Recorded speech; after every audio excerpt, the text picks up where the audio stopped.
नमस्कार दोस्तों। आज का वीडियो फिर मैं अकाउंट से रिलेटेड लेकर के ही आया हूँ। लेकिन आज का जो वीडियो होगा ये उन सभी स्टूडेंट्स के लिए, उन सभी टीचरों के लिए और उन सभी प्रोग्रामर्स के लिए होगा जिनका लिंक अकाउंट्स से है। यानी कि जो स्टूडेंट्स अकाउंट्स का स्टडी करते हैं, चाहे 11th हो, 12th हो या ग्रेजुएशन हो, ये अकाउंट्स पढ़ाने वाले जो टीचर हैं उनके लिए है। और प्रोग्रामर भाइयों के लिए इसलिए है क्योंकि वो प्रोग्रामिंग करते हैं, और ख़ास करके जो विजुअल फोर्स प्रो सीख रहे हैं, ये जानते हैं, उनके लिए है। ये मेरा एक छोटा सा प्रयास है।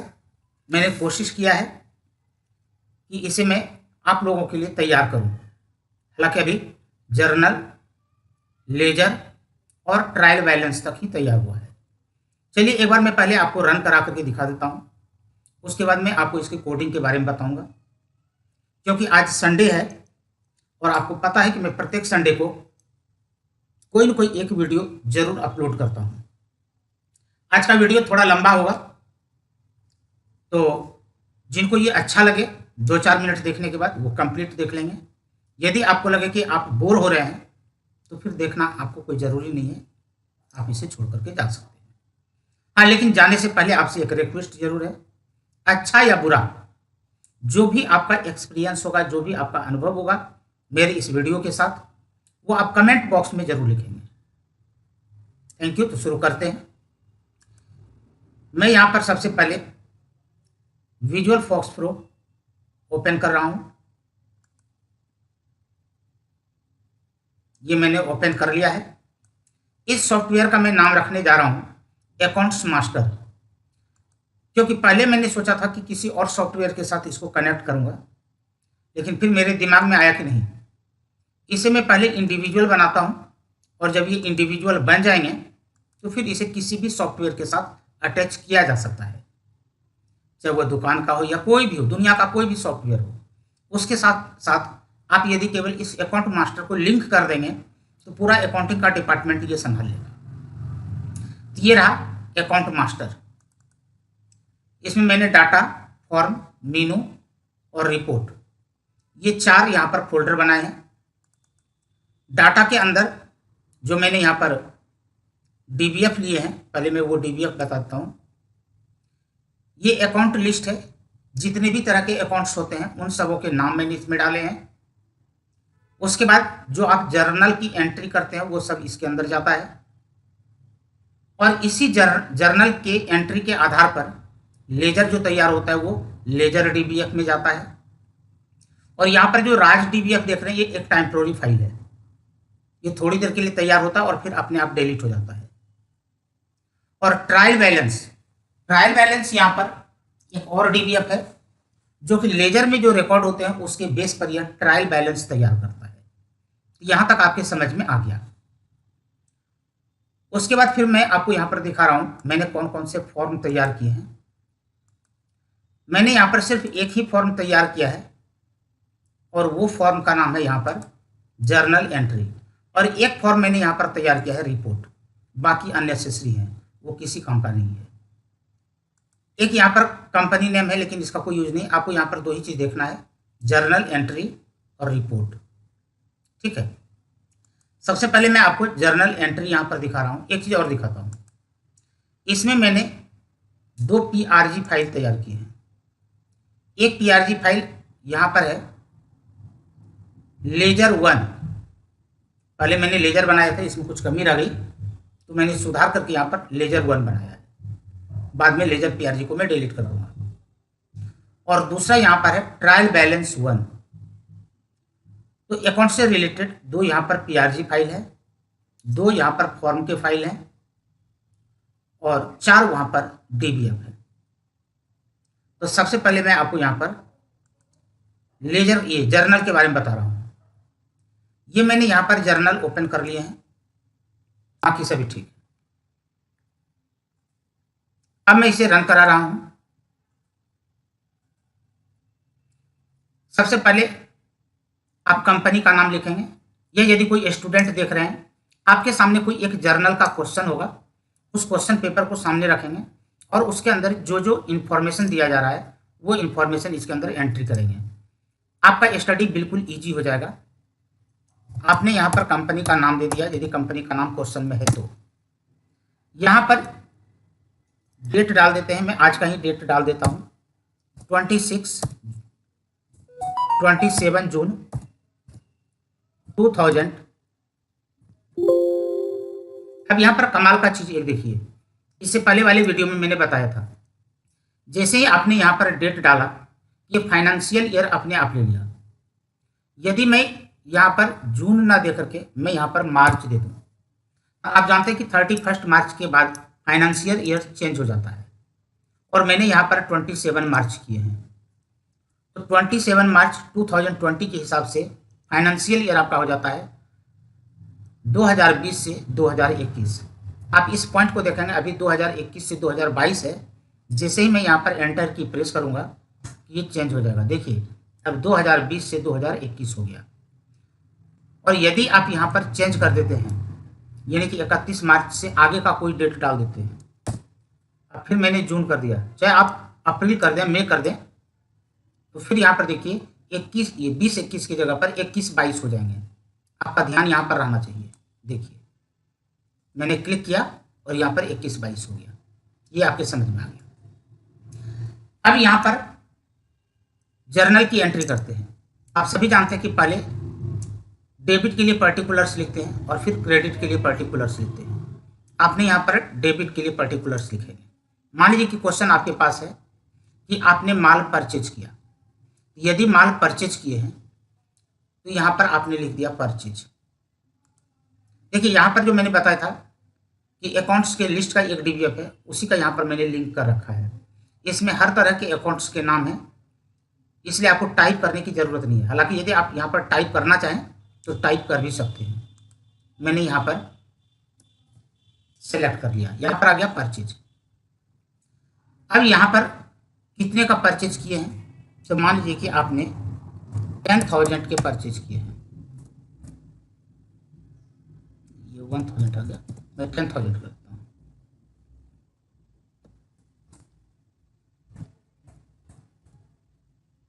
फील्ड बढ़ाना पड़ेगा, अभी 1,000 ही लेते हैं क्योंकि ये 1,000 ही ले रहा है, क्योंकि फॉन्ट का साइज मैंने बड़ा कर दिया। अब यहाँ पर ये जो आपने खरीदारी की है, या तो उधार किए होंगे या तो फिर आपने कैश में परचेज किया होगा। तो मान लीजिए कि आपने यहाँ पर कैश परचेज किया है, यहाँ पर कैश अकाउंट देंगे। अब यहाँ पर goods purchase for ₹1,000 in cash. देखिए यहाँ पर नरेशन आपको लिखने की कोई ज़रूरत नहीं। जो स्टूडेंट्स हैं उनके लिए मैं बता रहा हूँ, या जो अकाउंटिंग का काम कर रहे हैं, अभी नया नया सीखे हैं और उनको नरेशन लिखने में प्रॉब्लम आ रही है, ये सॉफ्टवेयर आपका नरेशन खुद लिखेगा। या आप अच्छे ऑपरेटर हैं तो फिर भी नरेशन लिखने में जो टाइम लगता है उस टाइम की बचत होगी। आपने यहाँ पर इसे सेव कर दिया। हालांकि सेव करने पर यह खाली हो जाना चाहिए। मैं देख लेता हूँ कि अंदर में कोडिंग में कुछ कमी है, उस कोडिंग को पहले मैं ठीक कर लेता हूँ। तो यहाँ पर TXT नरेशन,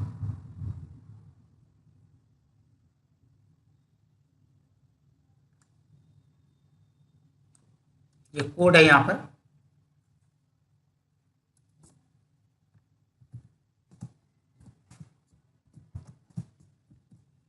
ठीक है,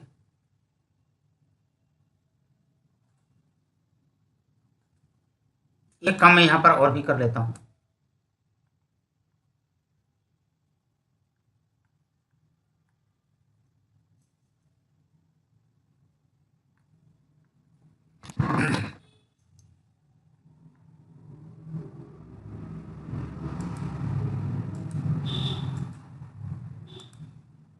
अब एक एंट्री हम लोग यहाँ पर और करके देखते हैं।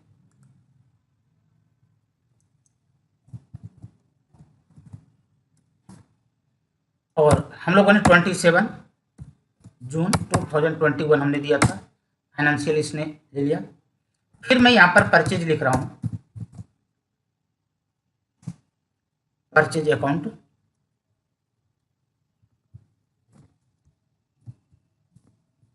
देखिए यहाँ पर आप लिख भी सकते हैं या फिर आप यहाँ से सेलेक्ट भी कर सकते हैं। उसके बाद यहाँ पर आपने इस बार 4000 का आपने एंट्री किया। और इस बार परचेज करने वाला कौन है, मान लेते हैं गोपाल कुमार है, तो गोपाल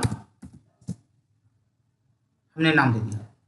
यदि आप उधार ले रहे हैं तो यहाँ पर किसी का नाम आएगा, और यदि कैश ले रहे हैं तो ये कैश आएगा। ठीक है, अब देखिए यहाँ पर नरेशन इसके अकॉर्डिंग आ गया, goods purchase for ₹4000 from Gopal, यानी कि गोपाल से उधार लिया गया है। ठीक है, चूंकि आप खरीद रहे हैं तो किससे खरीदे हैं, गोपाल से खरीदे हैं।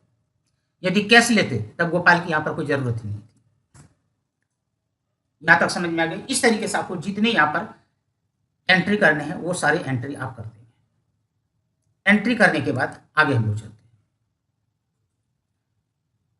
अब मैं यहाँ पर इसका लेजर तैयार कर रहा हूँ। जब एंट्री हो जाते हैं, जर्नल की एंट्री हो जाती है, तब लेजर तैयार करते हैं।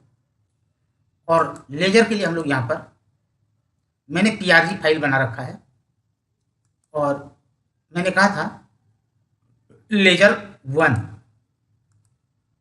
यहाँ पर ये मैंने कोडिंग किया है। यदि आप चाहें तो इसका स्क्रीनशॉट ले सकते हैं। 2 मिनट में मैं समझा भी देता हूँ। पहले मैंने यहाँ पर क्लोज ऑल कर दिया कि पहले से यदि कोई DBF खुला हुआ हो तो वो क्लोज हो जाए, स्क्रीन को साफ कर दें। उसके बाद यहाँ पर लेजर का यदि कोई पुराना डाटा हो तो वो पहले रिमूव हो जाए, फ्रेश तैयार करें। यहाँ पर डिलीट ऑल करके हमने पैक कर दिया, फिर क्लोज कर दिया। फिर हमने यहाँ पर जर्नल वाला DBF ले लिया जिसके अंदर आपने एंट्री किया है। फिर हमने यहाँ पर जो अभी लेजर का फाइल हमने खाली किया था, डिलीट किया था, उसको दोबारा हमने यहाँ पर लिया। और अभी जो लेजर का DBF है यह बिल्कुल ब्लैंक है। यहाँ पर हमने कुछ वेरिएबल्स ले लिए। वेरिएबल्स लेने के बाद यहाँ पर डू वाइल का कंसेप्ट दिए। डू वाइल का मतलब आपको पता ही है कि ये बार बार रिपीट करेगा, और ये तब तक रिपीट करेगा जब तक कि जर्नल के सभी रिकॉर्ड्स को लेजर में ट्रांसफर नहीं कर देता है। और यहाँ पर स्टोर करके यहाँ पर पेस्ट कर रहा है। रिप्लेस का मतलब कि पेस्ट कर दिया। यदि मान लीजिए कि आप कंप्यूटर नहीं जानते हैं तो उनके लिए मैं बोल रहा हूँ कि इसने पेस्ट कर दिया। और यदि आप कंप्यूटर जानते हैं, प्रोग्रामिंग जानते हैं, तो आप रिप्लेस कमांड का काम भी जानते हैं। ग्रीन कलर से मैंने यहाँ पर लिख रखा है कि यहाँ पर क्या हो रहा है।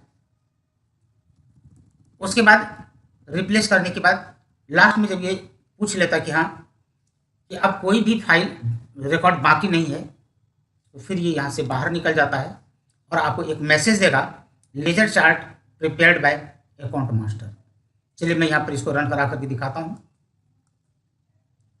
तो लेजर 1 लेते हैं, आपने डू किया, डू कमांड का नाम है, इसका मतलब ओके।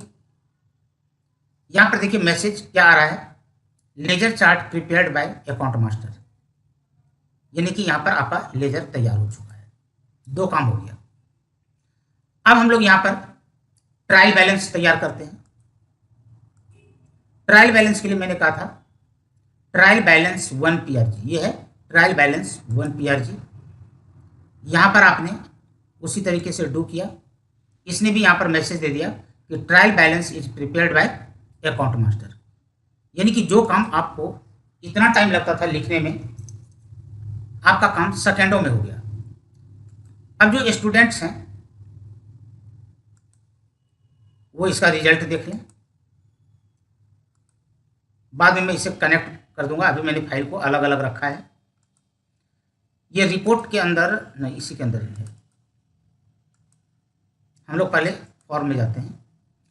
ये जो रिपोर्ट नाम का फॉर्म मैंने तैयार किया है, report.scx, इसके अंदर मैंने सारे रिपोर्ट रखे हैं। सबसे पहले जर्नल को देख लीजिए। आज जो आपके सामने मैंने एंट्री किया था वो एंट्री यहाँ पर है, नेक्स्ट पेज पर। देखिए 27 तारीख के डेट में परचेज किया गया, पहले 1000 रुपीज़ का यहाँ पर कैश, और 27 तारीख के डेट में ही गोपाल के द्वारा यहाँ पर, गोपाल से यहाँ पर परचेज किया गया है 4000 का। टोटल यहाँ पर 5000 का लेन देन हुआ है। ये हमारा होगी यहाँ पर इसका जर्नल। इसमें जितने भी रिकॉर्ड्स थे सबों का जर्नल यहाँ पर दिया गया है। अब हम लोग यहाँ पर लेजर देख लेते हैं। ये लेजर आपका तैयार हो चुका है। और ट्रायल बैलेंस। ट्रायल बैलेंस में जानते हैं कि यदि आपका DR और CR यानी कि डेबिट और क्रेडिट दोनों बराबर है तो इसका मतलब ये हुआ कि आपका जर्नल का एंट्री बिल्कुल ओके है, जो लेजर बना है वह भी ओके है और ट्रायल बैलेंस तो ओके है। तो धन्यवाद, आज की सेवा ये तक। यदि आपको ये वीडियो अच्छा लगे या बुरा लगे, जो भी लगे, आप अपना सुझाव या उत्साह मुझे ज़रूर देंगे, लाइक के रूप में, कमेंट के रूप में और सब्सक्राइब के रूप में। Thank you. और ख़ास करके जो कॉमर्स के स्टूडेंट्स होंगे आपकी जानकारी में, उन्हें ये शेयर जरूर करेंगे। फिर मिलते हैं नेक्स्ट संडे को। इतने दिनों में मुझे इसमें और क्या सुधार करने चाहिए, ये आप अपना सुझाव मेरे इस कमेंट बॉक्स में लिखेंगे। Thank you. अभी पागल क्या है? नया साड़ी है, नया साड़ी है, ये बहुत पुराना साड़ी। हाँ, नमस्कार दोस्तों। आज मैं विजुअल फॉक्स प्रो का वो खास टॉपिक आपके सामने लेकर के आया हूँ जिसके बारे में अधिकांश भाइयों को नहीं पता होता है। यदि आप में से कोई भी स्टूडेंट या कोई भी ऐसे भाई जो कि विजुअल फॉक्स प्रो में काम करते हैं या विजुअल फॉक्स प्रो में प्रोग्रामिंग करना चाहते हैं या करते हैं, तो उनके लिए आज का वीडियो कुछ खास होने वाला है। आज के वीडियो का मेन टॉपिक ये है कि किसी भी नंबर को वर्ड में किस तरीके से चेंज किया जाए। किसी भी नंबर को वर्ड में किस तरीके से चेंज किया जाए। जैसे मैं आपको यहाँ पर दिखा रहा हूँ। जैसे कि मान लीजिए कि आपने 450 लिखा, ये तो डिजिट में है और आप ये चाहते हैं कि वर्ड में भी इस तरीके से लिखा हुआ आ जाए 450 रुपीज़। इसके लिए सबसे पहले आपको ये प्रोग्राम लिखना होगा, यानी कि PRG फाइल बनाना होगा। उस PRG फाइल का नाम आप कन्वर्ट करेंसी टू इंग्लिश रखेंगे, क्योंकि यदि आप ये PRG का नाम रखते हैं तो इसके अकॉर्डिंग जो मैंने कोड बनाया है, ये जो मैंने लिखा है, वो मैं आपको डिस्क्रिप्शन बॉक्स में दे दूंगा। आप वहाँ से डाउनलोड करके कॉपी करके डायरेक्ट पेस्ट करेंगे, आपका काम हो जाएगा। यदि आप अपने PRG का नाम कुछ और रखना चाहते हैं तो आइए मैं बता देता हूँ। इस कोडिंग में जहाँ जहाँ पर कन्वर्ट करेंसी टू इंग्लिश लिखा हुआ है, इससे आप बदल देंगे और यहाँ पर आप वही चीज़ लिखेंगे जो आप PRG का नाम रखेंगे, जहाँ जहाँ भी आपको ये नजर आ जाए, और कुछ भी करने की जरूरत नहीं है। तो मैंने पहले से एक PRG बना लिया है, मैं आपको दिखा रहा हूँ। आते हैं हम लोग यहाँ पर। सबसे पहले विजुअल फॉक्स प्रो 9 ओपन कर लेते हैं।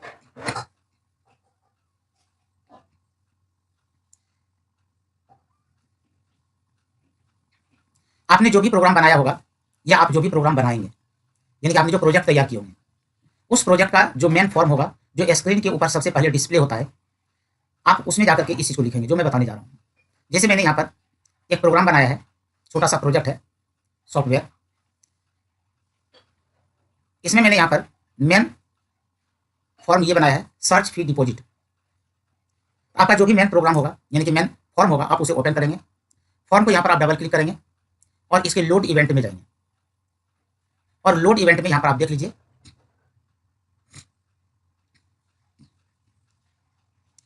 यहाँ पर मैंने लिखा है डू और पाथ का नाम दिया और यहाँ पर PRG फाइल का हमने नाम दे दिया। तो आपको भी यही करना है कि यहाँ पर आपको लोड इवेंट में जाना है और लोड इवेंट में जाने के बाद आप वहाँ पर इस जो भी आपने बनाया होगा, जैसे कि मैंने यहाँ पर ये PRG फाइल बनाया है कन्वर्ट करेंसी टू इंग्लिश, इसका मैंने यहाँ पर पाथ दे दिया और रन करा दिया। इसका मतलब ये होगा कि पूरे प्रोजेक्ट में आपका ये काम करेगा। अब मैं इसे रन करा करके दिखाता हूँ। जैसे मैंने यहाँ पर क्लास सेलेक्ट किया, सेशन सेलेक्ट किया और मैं ये चाहता हूँ कि 12th क्लास के किस बच्चे के कितने फीस डिपॉजिट हो गए हैं, ये क्या है, मैं डिटेल रिपोर्ट देखना चाहता हूँ। यहाँ पर मैं डिटेल रिपोर्ट को क्लिक करूँगा। अब आप यहाँ पर देख सकते हैं, इसको मैं साइड में कर लेता हूँ। यहाँ पर देखिए नंबर में 5000 लिखा हुआ है और यहाँ पर वर्ड में आ गया 5000 रुपीज़ एंड 0 पैसे।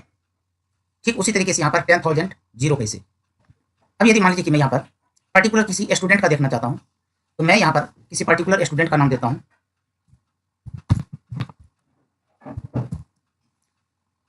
अब केवल इसी का ये दिखाएगा। अब ये देख लीजिए 22,000 रुपीज़ एंड 0 पैसे। तो यहाँ पर इसका मेन मकसद ये है कि यहाँ पर जो भी नंबर में लिखा हुआ है उसे यह वर्ड में चेंज करते हैं। किसी भाई का यदि पुराना सॉफ्टवेयर हो और उसे अपडेट करना चाहते हो तो आप मेरे से संपर्क कर सकते हैं। यदि आपके पास सोर्स फाइल ना हो तब भी मैं उसे अपग्रेड करने की कोशिश करूँगा। केवल आपके पास एक्सिक्यूटिव फाइल होनी चाहिए। यदि आपके पास केवल एक्सिक्यूटिव फाइल भी है तो मैं उसे अपने आप डिकोड करके फिर उसको करेक्ट करके और आपके रिक्वायरमेंट के हिसाब से चेंज कर दूंगा। धन्यवाद। नमस्कार दोस्तों, इससे पहले वाले वीडियो में मैंने आपको सेटअप फाइल किस तरीके से तैयार किया जाता है वो मैंने बताया था। आज मैं इस वीडियो में ये बताने जा रहा हूँ कि जो मैंने सेटअप फाइल तैयार किया था उसे इंस्टॉल कैसे करते हैं। सबसे पहले जो हमारे पास C ड्राइव में ये ब्रोकर नाम का फोल्डर था, इसे मैं यहाँ से कॉपी कर लेता हूँ और एक बार मैं इसको D ड्राइव में रख लेता हूँ। D ड्राइव में देखिए यहाँ नीचे में आ गया। ठीक है, उसके बाद हम लोग यहाँ पर आगे चलते हैं। जो सी ड्राइव में यहाँ पर ब्रोकर है, इसको मैं डिलीट कर देता हूँ। यहाँ से आप देख सकते हैं ये डिलीट हो चुका है, बैठ गया। अब जो मैंने डी ड्राइव में यहाँ पर रखा था ब्रोकर, देखिए कहाँ पर है, ये है ब्रोकर। इस ब्रोकर के अंदर ये सेटअप है, सेटअप फाइल रखा हुआ है, ये मैंने बनाया था। इसे आप डबल क्लिक करेंगे, आप यहाँ पर यस करेंगे, फिर नेक्स्ट, फिर नेक्स्ट, फिर नेक्स्ट, और यहाँ पर आपसे पूछा जा रहा है कि क्या आप डेस्कटॉप पर इसका आइकन चाहते हैं। आप यहाँ पर क्लिक कर दीजिए यस, और इसे आप इंस्टॉल करें। अब देखिए यहाँ पर वो सारी इन्फॉर्मेशन आ गए। यहाँ पर कहा जा रहा है कि यदि आप इस सॉफ्टवेयर को चलाना चाहते हैं तो सबसे पहले आपको विजुअल फॉक्स प्रो 9 अपने सिस्टम में इंस्टॉल करना होगा। उसके बाद आप इस सॉफ्टवेयर को इंस्टॉल करें, और इस सॉफ्टवेयर को जब आप इंस्टॉल करेंगे तो आपको स्क्रीन के ऊपर इस सॉफ्टवेयर का आइकन नजर आएगा, फॉक्स की तरह बना हुआ। फिर आप उसे क्लिक करेंगे। मैं यहाँ पर नेक्स्ट कर देता हूँ। यहाँ पर आपसे कहा जा रहा है कि क्या आप लॉन्च करना चाहते हैं, तो मैं यहाँ से लॉन्च नहीं करना चाहता हूँ, मैंने कट कर दिया और फिनिश कर दिया। आप देख सकते हैं कि यहाँ पर ये फॉक्स का लोगो है और ये है अनाज मंडी। आप देख सकते हैं नीचे में इसका पाथ भी आया हुआ है, सी ड्राइव में ब्रोकर। देखते हैं कि क्या यहाँ पर तैयार हो चुका है क्या। देखते हैं सी ड्राइव के अंदर ब्रोकर नाम का फोल्डर तैयार हो गया। चलिए इसे रन करा करके देखते हैं। रन कर लिया, इसे आप यहाँ से एक बार कट करते हैं। ये देखिए इस सॉफ्टवेयर में जो यहाँ पर command data entry, change company, detail, ये डिलीट ऑल एंड एग्जिट है। अब दूसरे वीडियो में मैं आपको इस सॉफ्टवेयर को चलाने के लिए बताऊंगा। यदि यहाँ तक आपके समझ में आ गया होगा, और यदि आपको ये मेरा वीडियो पसंद आया हो तो प्लीज़ लाइक करें, और यदि आपने सब्सक्राइब नहीं किया है तो सब्सक्राइब करें। धन्यवाद। नमस्कार दोस्तों, मैं आज पुनः आपके लिए विजुअल फॉक्स प्रो का वीडियो लेकर के आपके सामने आया हूँ। आज का वीडियो थोड़ा लंबा ज़रूर होगा। मैं खास करके उन भाइयों के लिए वीडियो अपलोड कर रहा हूँ जिन्होंने किसी ज़माने में विजुअल फॉक्स प्रो सीखा होगा, या फॉक्स प्रो सीखा होगा, या फॉक्स बेस सीखा होगा, या फिर डी बेस सीखा होगा। आज के डेट में फॉक्स प्रो के अंदर बहुत कम प्रोग्राम बनाए जाते हैं, क्योंकि इसका लास्ट अपडेट वर्जन 2007 में आया था। उसके बाद माइक्रोसॉफ्ट ने इसको अपग्रेड करना बंद कर दिया और इसे सपोर्ट करना भी बंद कर दिया। लेकिन फिर भी आप विंडोज 7, 10 इसमें भी आप प्रोग्रामिंग कर सकते हैं, यानी कि आपका विजुअल फॉक्स प्रो रन कर सकता है। मैं आपको कुछ एक वीडियो दिखा रहा हूँ जो कि कुछ मैंने बनाए हैं और कुछ और ने बनाए हैं, जो कि मैंने नेट से डाउनलोड किया है, वो मैं दिखा रहा हूँ। ये स्कूल का सॉफ्टवेयर है और ये फॉक्स प्रो में बना हुआ है। ये डेमो वर्जन है, मैं आपको समझाने के लिए केवल यहाँ पर ये दिखा रहा हूँ। यदि आपके अंदर ये जज्बा है कि मुझे प्रोग्रामिंग करना है, यह शौक़ है कि आपने जो सीखा है वो कहीं भूल ना जाए, तो आप इसे देखें और अपने प्रैक्टिस को जारी रखें। मैं आपको यहाँ पर बता रहा हूँ कितना अच्छा इसके अंदर प्रोग्रामिंग किया गया है। ये स्कूल का सॉफ्टवेयर है जिसमें कि स्टूडेंट्स के एडमिशन से रिलेटेड है। मान लीजिए आपको न्यू एडमिशन करना है तो स्टूडेंट का यहाँ पर न्यू एडमिशन हो जाएगा। यदि आप यहाँ से एग्ज़िट होना चाहते हैं तो एग्ज़िट भी हो सकते हैं।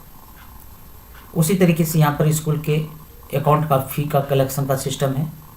यहाँ पर बच्चों के रिपोर्ट कार्ड से रिलेटेड है और यहाँ पर एडमिनिस्ट्रेशन के लिए है।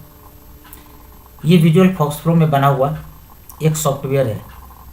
यदि चाहें तो आप भी बना सकते हैं, क्योंकि कस्टमर को इससे कोई मतलब नहीं कि आपने सॉफ्टवेयर किस में बनाया है। कस्टमर के रिक्वायरमेंट के हिसाब से आपके सॉफ्टवेयर काम करने चाहिए। यदि आपके द्वारा बनाए गए सॉफ्टवेयर कंज्यूमर के यानी कि कस्टमर के अकॉर्डिंग है तब तो सही है, और चाहे लेटेस्ट वर्जन में बनाएं और कस्टमर के अकॉर्डिंग आपने सॉफ्टवेयर नहीं बनाए हैं तो वो किसी काम का नहीं है।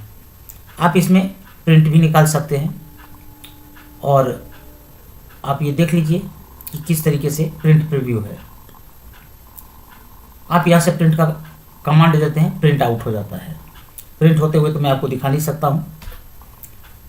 तो आगे हम लोग बात करते हैं कि ये प्रोग्रामिंग करते कैसे हैं। यदि आप बेसिक जान ही रहे हैं, फिर भी एक बार रिकेप में आपको दिखा देता हूँ कि यदि किसी कारण से आप भूल गए हों तो रिकॉल हो जाएगा। सबसे पहले दूसरा मैं आपको एक और दिखा दूँ कि ये जो मैंने बनाया है ये मेरा बनाया हुआ है। और यह भी इंस्टीट्यूट से रिलेटेड है, जो कि मैं इंस्टीट्यूट रन कर रहा हूँ उससे रिलेटेड है। यहाँ से आप एडमिशन कर सकते हैं, न्यू एडमिशन कर सकते हैं। यहाँ से आप फी कलेक्शन कर सकते हैं। और यहाँ पर यह है कि आप चाहे तो इसे एक्सेल में भी भेज सकते हैं अपने डाटा को। मैं टाइम ना खराब करते हुए मैं आपको समझाने की कोशिश करता हूँ। सबसे पहले आप अपने कंप्यूटर में विजुअल फॉक्स प्रो इंस्टॉल कर लें। यदि विजुअल फॉक्स प्रो 9 ना हो तो आप विजुअल स्टूडियो 6 अपलोड करें। इसे इंस्टॉल करेंगे, अपलोड नहीं, इंस्टॉल करेंगे। जैसे कि मैंने विजुअल स्टूडियो 6 इंस्टॉल किया है, तो यहाँ पर आप देख लीजिए कि मैं आपको यहाँ पर डिटेल से दिखाता हूँ। ये देख लीजिए माइक्रोसॉफ्ट विजुअल स्टूडियो 6, इसे क्लिक करेंगे तो इसमें माइक्रोसॉफ्ट विजुअल बेसिक है, माइक्रोसॉफ्ट विजुअल C++6 है, माइक्रोसॉफ्ट विजुअल फॉक्स प्रो है। आप इसे क्लिक करेंगे, ये आपका खुल जाएगा। सबसे पहले आप यहाँ पर न्यू करते हैं,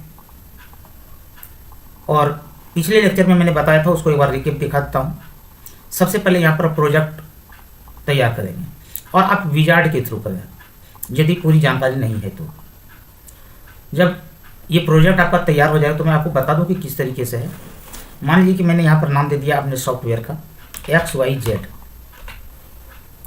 और जहाँ पर भी आप इसे रखना चाहते हैं, जो पाथ देना चाहते हैं, तो ब्राउज से आप दे सकते हैं, नहीं तो अभी C ड्राइव में XYZ नाम का फोल्डर बनेगा और उसी के अंदर ये हमारा सॉफ्टवेयर तैयार होगा। इसे आपने क्लिक किया, और क्लिक करने के बाद थोड़ी देर में इसकी लगभग जो चीज़ बनने चाहिए थे वो बन जाएंगे, और इसे आप यहाँ से क्लोज कर दें, कट कर दें। यहाँ पर अभी फ़िलहाल आपको कुछ नहीं करना है, इसे भी कट कर दें। ठीक, अब आप यहाँ पर आकर के देखते हैं C ड्राइव के अंदर XYZ नाम का एक फोल्डर मिलेगा, XYZ नाम का एक फोल्डर मिलेगा। ये देख लीजिए आपका XYZ नाम का फोल्डर तैयार हो गया। अब इसके अंदर डाटा, फॉर्म, ग्राफिक्स वगैरह वगैरह आ गए हैं। आप जो DBF फाइल बनाएंगे वो डाटा में स्टोर करेंगे। जितने भी फॉर्म्स बनाएंगे, यानी कि जिसका एक्सटेंशन नेम SCX होता है, वो फॉर्म के अंदर रखेंगे। हर एक चीज़ के लिए अलग अलग है। PRG फाइल प्रोग्राम के अंदर रखेंगे, मीनू के अंदर मीनू रखेंगे। इस तरीके से जितने भी रिपोर्ट फाइल तैयार करने हैं वो रिपोर्ट वाले में रखेंगे। मैंने जो बना रखे हैं वो मैं आपको दिखाता हूँ कि यहाँ पर ये है। अब यहाँ पर आपको करना क्या है, मान लीजिए कि आपको फॉर्म बनाना है। क्योंकि डाटाबेस तो आपने बना ही लिए होंगे, ये बनाने के लिए जानते हैं, वहाँ पर मैं टाइम ख़राब नहीं करूँगा। अब इसके बाद फिर यहाँ पर न्यू में जाना है, और इस बार आप यहाँ पर फॉर्म को क्लिक करेंगे, और इस बार न्यू फाइल्स लेंगे, और इसे अपने हिसाब से छोटा बड़ा कर लेंगे।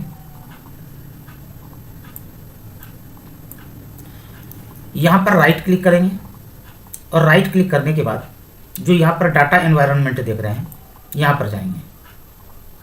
यहाँ पर जाने के बाद जो जहाँ पर आपने सॉफ्टवेयर बना रखा है, यानी कि जहाँ पर आपका फोल्डर रखा हुआ है, जैसे XYZ है, तो मैं यहाँ पर XYZ में गया और इसे हमने क्लिक कर दिया।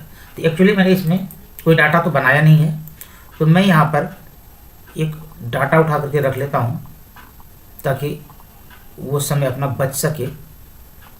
मैं यहाँ से उठा लेता हूँ कोई भी जो मेरे पास पहले से बना हुआ है। मैं इसी डाटा को यहाँ से कॉपी कर लेता हूँ और यहाँ पर जाकर के पेस्ट कर देता हूँ XYZ में। यहाँ पर मैंने पेस्ट कर दिया।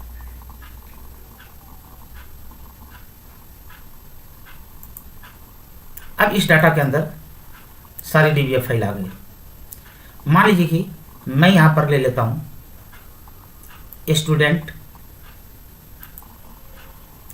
दूसरा एक और मैं डाटा ले लेता हूँ, यहाँ पर आधार करना है, फिर इसी में जाएंगे। यहाँ से मैं उठाता हूँ, एक मैंने सेशन के नाम से बना रखा है, तो फी आ गया, दूसरा ये सेशन है, एक बस एक बार मैं ये 2 लेता हूँ। अब आपको क्या करना है, इसे क्लोज कर देना है और यहाँ से शिफ्ट बटन को प्रेस करना है। जैसे कि यहाँ पर SR जो लिखा हुआ है इसको मैंने सेलेक्ट किया और यहाँ पर आप या तो शिफ्ट या तो कंट्रोल कर लीजिए। कंट्रोल बटन को प्रेस करें अपने कीबोर्ड में और इन सबों को सेलेक्ट कर लें, इन सबों को सेलेक्ट कर लें। एक बार में इतना ही सेलेक्ट करके माउस के राइट ये लेफ्ट बटन को प्रेस करते हुए इसको यहाँ पर लाना है और फिर छोड़ देना है। तो ये आपका ग्रिड तैयार हो गया, इसे ग्रिड करते हैं।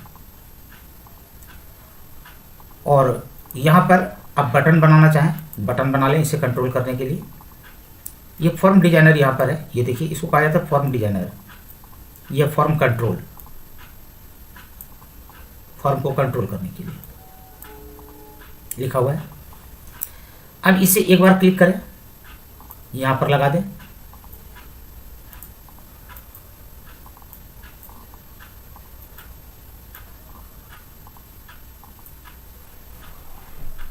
अब जितने बटन चाहिए उतनी बार प्रेस करें, यहाँ पर लगा दें।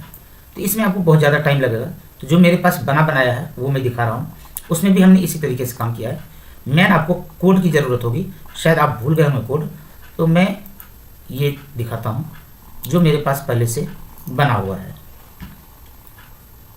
क्योंकि आप भी जानते हैं कि सॉफ्टवेयर बनाने के लिए कितना वक्त लग जाता है और ये YouTube पर बैठ करके हर एक चीज़ को समझाना मुश्किल है। हाँ, आपके यदि कुछ डाउट्स हों, कोई क्वेश्चन हो तो वो मेरे से पूछ सकते हैं, वो मैं बता सकता हूँ। या तो आपके नज़दीक में कोई कोचिंग, ऐसे तो आजकल कोई क्या कोचिंग सेंटर वाले भी नहीं सिखाते हैं ये चीज़। और एक्चुअली क्या होता है कि जब मैं भी सीख रहा था तो आधा अधूरा ही सिखाया गया था। ये तो इतना मैं अपने लगन की वजह से सीखा हूँ। ये देख लीजिए, ये जो बनाया है तो इसमें हमने कोडिंग कैसे की है। सबसे पहले मैं आपको कोडिंग बताता हूँ। जैसे कि मान लीजिए ये है, यहाँ पर एक्चुअली सभी प्रिंट के लिए है। तो पहले 2 चीज़ मैं आपको बताता हूँ। एक एग्जिट बटन जरूर बनाएं, यहाँ पर आपको लिखना है दिस फॉर्म डॉट रिलीज और ब्रैकेट क्लोज यहाँ पर, और एक बटन बना लें डिलीट के लिए। यहाँ पर डिलीट लिखें, फिर उसके बाद लिखेंगे दिस फॉर्म और आपने जो भी नाम लिख रखा है वो नाम देंगे। और उसके बाद ये नहीं भी लिखें, केवल डिलीट भी लिखेंगे तो काम चल जाएगा। ये चीज़ जो आप देख रहे हैं ये मैंने किसी और काम के लिए लगा रखा है, तो डिलीट के लिए केवल आप डिलीट लिखें। तो 2 तो आपके समझ में आ गया। अब मैं आपको बताता हूँ कि यहाँ पर थोड़ा स्पीड स्लो हो गया इसका। ये सब हमने डिजाइन कैसे किया है। ये जो ग्रिड है, ये जो देख रहे हैं ये ग्रिड है। मैं आपको रन करा करके दिखाता हूँ। एक्चुअली ये ग्रिड है। इसके लाइंस को मैंने, जो हॉरिजॉन्टल लाइन है इसको मैंने हटा दिए हैं और केवल वर्टिकल लाइन से रहने दिए हैं। तो आज हम लोग इसी के बारे में बात करते हैं। जैसे आपने यहाँ पर क्लिक किया तो यहाँ पर आपके ग्रिड का नाम आ गया, क्योंकि आपको ग्रिड का नाम देना होता है। देखिए नाम कहाँ से देना होता है, जब ये स्टार्टिंग में लेंगे तो वहाँ पर केवल ग्रिड 1 लिखा हुआ मिलेगा। आप यहाँ पर चलें, ये जो ऑल है, ऑल के अंदर कहीं पर नेम लिखा हुआ मिलेगा, नेम, ये देख लीजिए। और यहाँ पर आप जो लिखेंगे वही ग्रिड का नाम होगा। तो मैंने लिखा है GRD स्टूडेंट डॉट ये अंडरस्कोर फी। तो ये तो पहले आप इसका नाम दे दिए। उसके बाद ये जो आप देख रहे हैं जहाँ पर ये माउस मूव कर रहा है, ये इसका हेडर है। तो हेडर का नाम अपने हिसाब से बदल सकते हैं, जैसे मैं अभी आपको बदल करके दिखाता हूँ। सबसे पहले क्या करना है, ग्रिड के ऊपर राइट क्लिक करना है और यहाँ पर जो एडिट देख रहे हैं, एडिट को आप क्लिक करेंगे। एडिट को क्लिक करने के बाद यहाँ पर जाइए, आप मेरे माउस को सिर्फ देखते रहें। यहाँ पर आपने क्लिक किया, मैं बड़ी आराम से बता रहा हूँ। और ये कॉलम 1 है और ये हेडर है। तो यहाँ पर कॉलम 1 के हेडर को क्लिक किए और यहाँ पर देखिएगा कैप्शन लिखा हुआ है, तो कैप्शन में क्लिक करेंगे। अब यहाँ पर आप जो भी नाम देंगे, मैं आपको बता दूँ कि एक बार मैं इसको इधर ले आता हूँ ताकि आपके लिए इजी हो जाए। देखिए यहाँ पर स्टूडेंट आईडी है, मैं दोबारा इसको लेकर के आ रहा हूँ।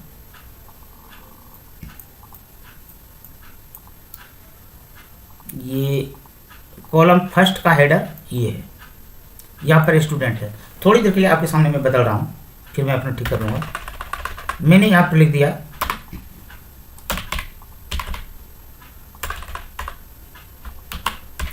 रोल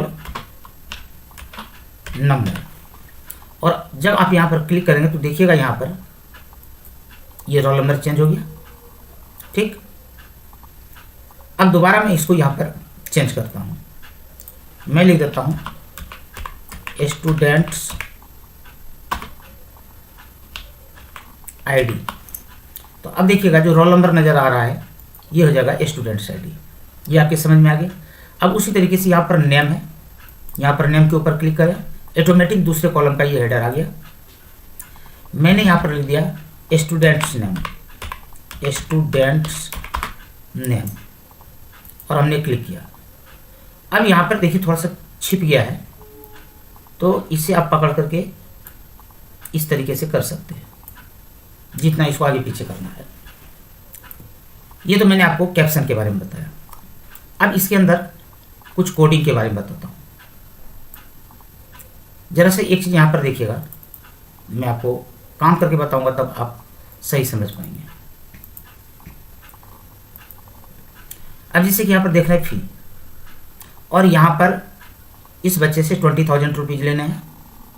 इसने 10,000 रुपीज़ जमा कराए हैं और बैलेंस 10,000 है। यदि मैं यहाँ से इसने जो फर्स्ट इंस्टॉलमेंट दिया है 10,000, इसे मैं यहाँ से हटा दूँ तो देखिए यहाँ पर डिपॉजिट 0 दिखा रहा है। और यदि फिर मैं यहाँ पर ये देखिए अभी डिपॉजिट 0 दिखा रहा है। अब फर्स्ट इंस्टॉलमेंट में या सेकेंड में कहीं भी डिपॉजिट करूँगा तो वहाँ पर डिपॉजिट हो जाएगा 10,000। अब देखिए यहाँ पर 10,000 डिपॉजिट हो गया और 10,000 बैलेंस रह गया। मान लीजिए कि मैं यहाँ पर सेकेंड इंस्टॉलमेंट में 5,000 कर देता हूँ। यहाँ पर डिपॉजिट 15,000 हो गए, बैलेंस 5,000 रह गए। मान लीजिए कि थर्ड इंस्टॉलमेंट में मैंने फिर 5,000 दे दिए। अब देखिए 20,000 डिपॉजिट हो गए और बैलेंस 0 हो गया। अब ये हमने कैसे किया, तो इसके लिए मैं आपको बता रहा हूँ कि इसकी कोडिंग हमने कैसे की। क्योंकि आप एक ग्रिड भी तैयार कर लेते हैं तो यहाँ से आप एडमिशन भी कर सकते हैं, पूरा काम यहीं से कैलकुलेशन हो जाएगा। यहाँ से फी की एंट्री भी कर सकते हैं, न्यू एडमिशन भी कर सकते हैं, अटेंडेंस लिस्ट भी निकाल सकते हैं, एड्रेस वगैरह सब कुछ एक के अंदर ही आ जाएगा। ज़्यादा परेशान होने की कोई ज़रूरत नहीं। अब यहाँ पर देखिए, यहाँ पर ये जो हमारा ग्रिड है, यहाँ पर आपने राइट क्लिक किया, एडिट में गया। अब ये जो फर्स्ट इंस्टॉलमेंट था, यहाँ पर हमने क्या कोडिंग की है, तो इसको हमने डबल क्लिक किया और इसके यहाँ पर क्लिक इवेंट में जाइए। मैं देख लेता हूँ ये कौन सा था। 1 2 3 4 5 6 7, ठीक है। तो 7th कॉलम देख रहे हैं यहाँ पर। इस 7th कॉलम के टेक्स्ट फाइल में जाइए, यानी कि जहाँ पर हम टेक्स्ट लिखते हैं इसे टेक्स्ट फाइल नहीं कहेंगे, इसे टेक्स्ट कहेंगे, क्योंकि इसके अंदर 3 चीज़ होते हैं। एक तो कॉलम होता है, एक हेडर होता है और एक टेक्स्ट होता है। तो आप इसे क्लिक करेंगे और यहाँ पर ये इवेंट्स हैं, मैंने लॉस्ट फोकस के अंदर लिखा है। इसका मतलब कि जब मैं लिख करके बाहर निकलूँ तो वह अपना कैलकुलेशन दिखाए। यहाँ पर ये चीज़ अपने हिसाब से डिफाइन करना पड़ेगा। आप चाहे तो मेरे इस वीडियो को रोक करके कॉपी पेन ले करके आप इसे नोट कर सकते हैं, ठीक है। यहाँ पर हमने क्या किया है, स्टूडेंट फी नाम का DBF फाइल है। इसके अंदर स्टूडेंट की आईडी है, जो ये आईडी लिखा हुआ है, इसको हमने स्टोर करा लिया। IDS में। IDS हमारा एक वेरिएबल है। उसके बाद हमने स्टूडेंट के अंदर जो कोर्स फी है इसको भी हमने स्टोर कर लिया किसी पर्टिकुलर बच्चे का। फिर यहाँ पर अप्रैल महीने में कितनी फीस आई थी उसको हमने स्टोर किया। इस तरीके से अप्रैल मई जून जुलाई इस तरीके से आपने जितने भी फील्ड बनाए हैं, मैंने यहाँ पर इतने बनाए हैं। अब कितने डिपॉजिट हुए, तो ये जो वेरिएबल्स हैं जिस जिस महीने में डिपॉजिट हुए हैं, अब देखिए DAPR इसका मतलब अप्रैल महीने में जो डिपॉजिट हुए हैं, DMAY में महीने में जो डिपॉजिट हुए, इन सबको आपने प्लस कर लिया और इसका एक वेरिएबल आपने दे दिया डिपो। उसके बाद फिर यहाँ पर एक कंडीशन लगाते हैं कि क्या डिपॉजिट फी उसके कोर्स फी से ज़्यादा है या कम है, ये जो कुछ भी है। यदि ज़्यादा है तो वो लेगा ही नहीं क्योंकि हमने कोई कोड ही नहीं लगाया। और कहता है कि यदि ज़्यादा नहीं है तो ज़्यादा नहीं है तो या तो बराबर होगा या तो लेस होगा। तो फिर यहाँ पर लिखना होगा बैलेंस BAL, हमने एक वेरिएबल ले लिया। यहाँ पर देखिए ऊपर में BAL 0 भी है, तो BAL इक्वल टू हमने एक फार्मूला लगाया कि जो कोर्स फी है उसमें से माइनस करो डिपॉजिट फीस को, और फिर इसको यहाँ पर हमने रिप्लेस करा दिया। इसी तरीके से हमने हर जगह कोडिंग की है। आज तो मैं आपको इतना ही दिखा रहा हूँ। यदि आपको वाकई पसंद हो और आप वाकई सीखना चाहते हैं तो आप कमेंट जरूर करें। Thank you. जय हिंद।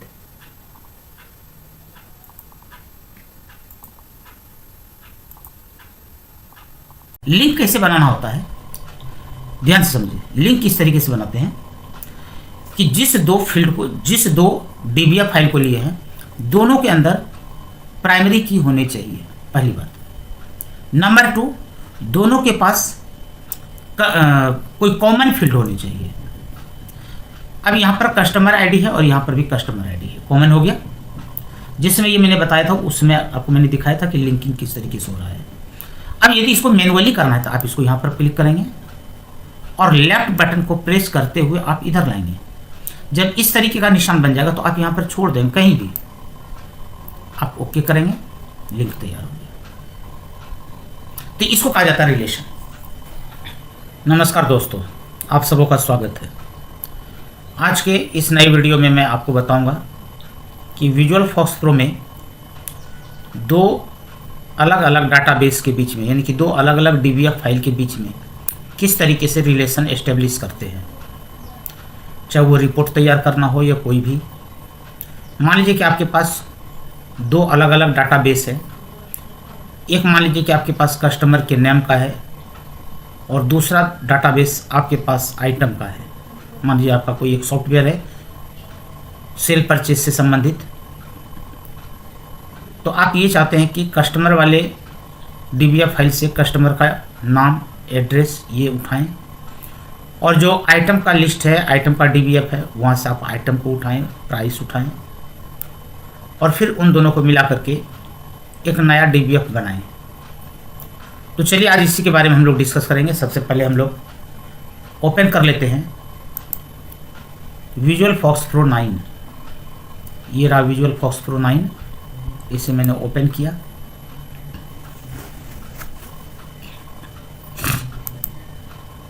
यहाँ पर ये दो तरीके से बनाया जाता है।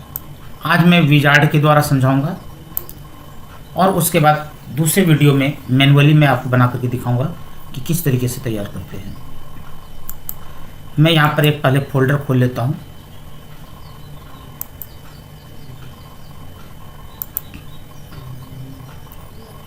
ये शॉप नाम का एक फोल्डर है, इसमें 3 और भी फोल्डर बना रखे हैं इसके अंदर ही। इसमें डाटा है, इसके अंदर फॉर्म है, और यहाँ पर PRG फाइल है, और इसमें रिपोर्ट है। यहाँ पर मैंने अभी 2 फॉर्म बनाए हैं। एक वो जिसमें कि आप सेल परचेज करते हैं, दूसरा वो जिसमें कि आप सर्च करते हैं रिपोर्ट के लिए। सबसे पहले मैं आपको यहाँ पर रिपोर्ट बनाने के लिए बता रहा हूँ। आप यहाँ पर न्यू पर गए और इस न्यू के अंदर यहाँ पर रिपोर्ट है, इस रिपोर्ट को सेलेक्ट किए। और आज चूंकि विजार्ड के द्वारा मैं आपको समझाने जा रहा हूँ, इसलिए आप इस विजार्ड को क्लिक करेंगे। अब यहाँ पर आप देख सकते हैं आपसे पूछा जा रहा है 1 to many रिपोर्ट या सिंपली रिपोर्ट। तो मैं यहाँ पर 1 to many रिपोर्ट ले रहा हूँ।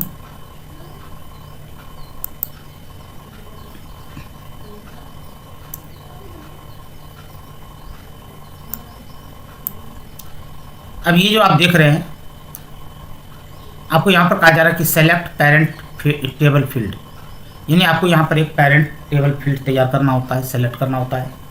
उसके बाद चाइल्ड टेबल। तो आप इसके लिए क्या करेंगे, यहाँ पर जो फील्ड टेबल लिखा हुआ है यहाँ पर क्लिक करेंगे और आपको यहाँ से पाथ देना पड़ेगा। तो मैंने यहाँ पर पाथ दिया। डी ड्राइव के अंदर शॉप नाम का डायरेक्टरी है और इसके अंदर एक डाटा नाम की डायरेक्टरी है और मैं यहाँ पर रिलेशन एस्टेब्लिश करने जा रहा हूँ कस्टमर और ऑर्डर आइटम। एक्चुअली मैं यहाँ पर ये करने जा रहा हूँ कि मैं ये जानना चाहता हूँ कि किस कस्टमर ने कौन सा आइटम ऑर्डर किया है या परचेज किया है, किस डेट में किया है। तो सबसे पहले मैंने कस्टमर को लिया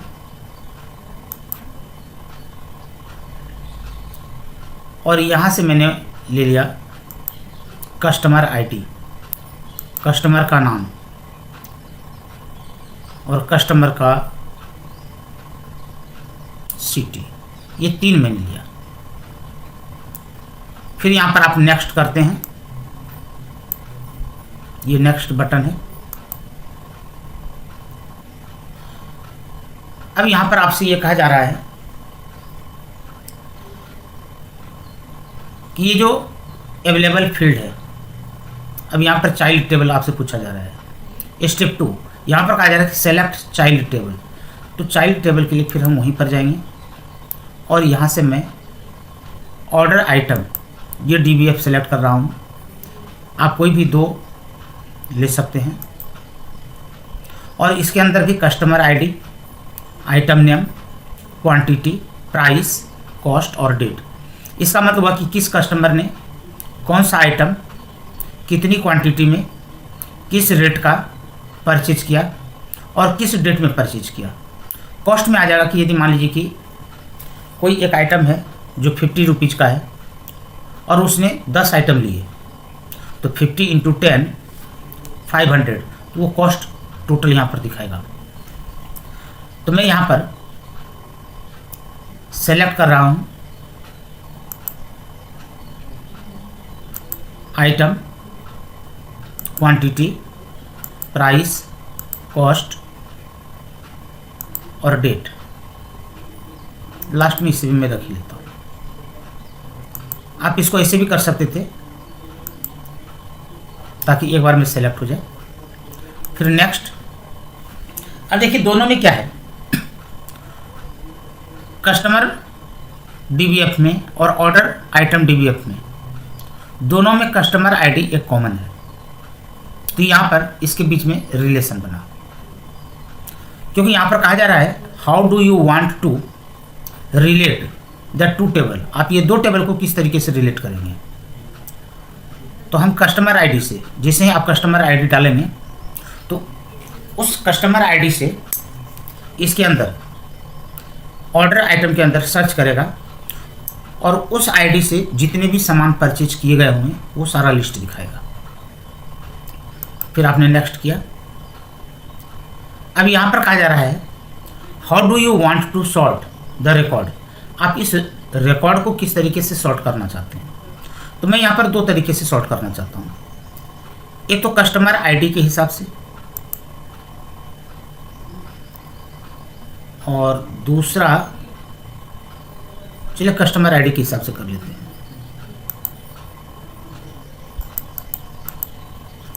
कस्टमर आईडी के हिसाब से और फिर हम लोग यहाँ पर नेक्स्ट करते हैं।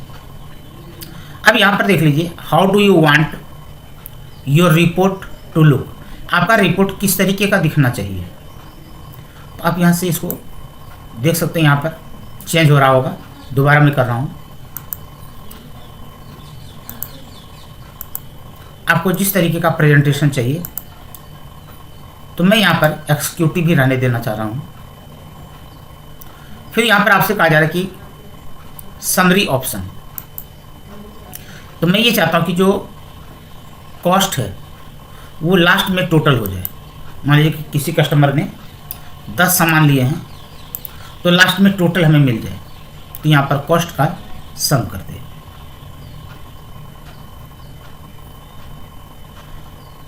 ओके आपने किया और यहाँ पर आप हॉरिजॉन्टल या वर्टिकल किस शेप में रिपोर्ट लेना चाहते हैं तो उसके लिए यहाँ पर पोर्टल और लैंडस्केप है, इसके बारे में आपको पता ही होगा। फिर आप यहाँ पर नेक्स्ट करते हैं। अब यहाँ पर आपसे ये पूछा जा रहा है, ये फाइनल स्टेप है कि type A title for your report. जो आपका रिपोर्ट होगा उस रिपोर्ट का आप टाइटल क्या चाहते हैं। तो अभी तो इसने कस्टमर ही लिया है, आप इसे बदलना चाहते तो बदल भी सकते हैं। और यहाँ पर फिर आपको 3 ऑप्शन दिया गया है कि आप इस रिपोर्ट को सेव करके बाद में यूज करना चाहते हैं या आप इसे बाद में मॉडिफाई करना चाहते हैं, डिजाइनिंग चेंज करना चाहते हैं। तो मैं यही करूँगा कि पहले मैं इसको सेव कर लेता हूँ और ज़रूरत के हिसाब से मैं इसको मॉडिफाई कर लूँगा। एक बार देख लेते हैं कि ये दिखने में कैसा लगेगा रिपोर्ट। तो यहाँ पर फिनिश करने से पहले आप यहाँ पर प्रीव्यू देखेंगे। इसका कस्टमर आईडी MKS है, सिटी डागड़ा है। यहाँ पर आइटम और डेट एक साथ लिया गया है। जैसे चना दाल 2 तारीख को लिया गया है, चावल बासमती ये भी 2 तारीख को लिया गया है, ड्यूड ये भी 2 तारीख को लिया गया है। लेकिन ये 2 फरवरी है, ये 2 फरवरी है और ये 2 मई है। फिर एक बार ड्यूड लिया गया है, ये 2 मई को ही लिया गया है और एक 2 जुलाई को लिया गया है। उसके बाद यहाँ पर क्वांटिटी, प्राइस और कैलकुलेशन देख लीजिए। 10 × 50 500, 6 × 50 इसको सुधारना पड़ेगा, इसने सही लिया नहीं है। तो अभी मैं इसको सुधार करके आपको बताता हूँ, क्योंकि ये तो उसने वो उठाया है जो कि फील्ड में हमने फिल किया होगा। अब मैं इसमें फॉर्मूला लगाऊंगा। तो फॉर्मूला लगा करके देखते हैं। अब यहाँ पर एक बार हम फिनिश कर देते हैं और इस DBF का नाम हम रख देते हैं, यानी सॉरी इस रिपोर्ट का नाम रख देते हैं। देखते हैं पहले से यहाँ पर कौन कौन सी रिपोर्ट है। यहाँ पर रिपोर्ट 1 है तो मैं यहाँ पर रिपोर्ट 2 कर देता हूँ। मैंने यहाँ पर रिपोर्ट 2 कर दिया। अब यहाँ पर सेव हो गया। अब इसको मैं सुधारना चाहता हूँ, क्योंकि जब ऊपर में कस्टमर आईडी आ गया तो अब यहाँ पर कस्टमर आईडी की अपने को कोई ज़रूरत नहीं है। तो कस्टमर आईडी इसे मैंने यहाँ से डिलीट किया, इसे मैंने यहाँ से डिलीट कर दिया और इसको थोड़ा सा मैं साइड चेंज कर लेता हूँ, लेफ्ट साइड कर लेता हूँ। थोड़ा सा मैंने लेफ्ट कर दिया। अब यदि मान लीजिए कि यहाँ पर आप कुछ बदलना चाहते हैं तो यहाँ पर डबल क्लिक किए, दोबारा मैं कर रहा हूँ। यहाँ पर आप डबल क्लिक करेंगे, ये खुल जाएगा।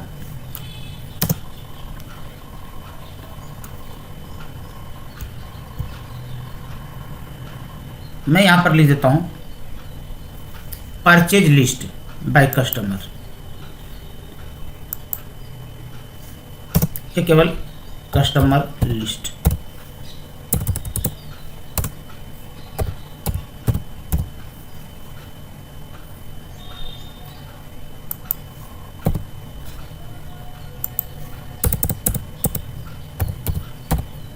List with item. तो यहाँ पर आइटम के साथ कस्टमर का लिस्ट आ गया। एंड डेट भी कर देता हूँ, डेट वाइज आएगा एंड डेट। फिर आपने यहाँ पर ओके किया और इसमें और किसी का साइड चेंज करना है तो आप कर सकते हैं। यहाँ पर इसको उठा करके मैं इधर कर देता हूँ।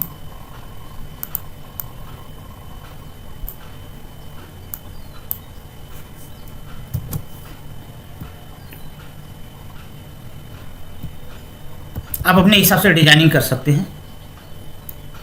और इसको थोड़ा सा मैंने उठाया, थोड़ा सा मैंने ऊपर कर दिया।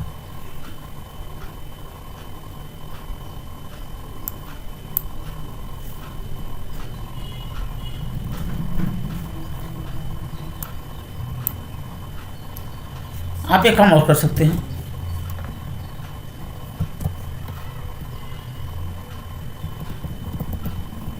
यहां पर इस तरीके से लगा दें।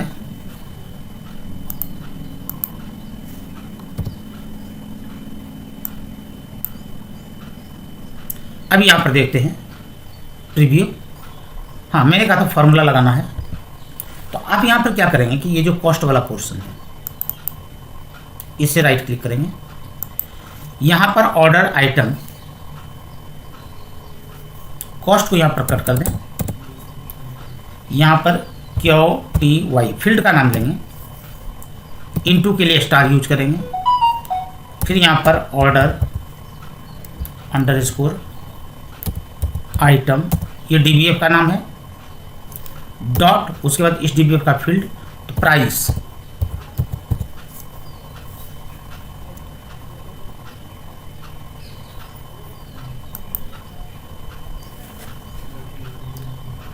उसी तरीके से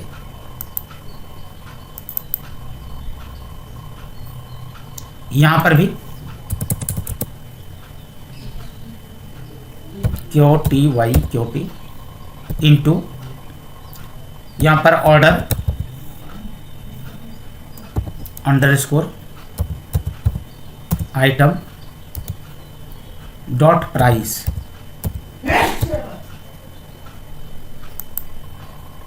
और ये भी कॉस्ट है, तो यहाँ भी आप वही फॉर्मूला लगाएंगे QTY, इसका मतलब क्वांटिटी, मैंने फील्ड में यही नाम दिया है। फिर order underscore items dot price. एक बार सबको चेक कर लेते हैं हर जगह मैंने फॉर्मूला ठीक लिखा है कि नहीं। यहाँ पर देख लीजिए, आइटम मैंने लिखा है, आइटम्स फील्ड का ये DBF का नाम है, वो आपको चेक कर लेना चाहिए। यहाँ भी मैंने आइटम ही लिखा था, यहाँ पर भी आप आइटम्स कर दीजिए।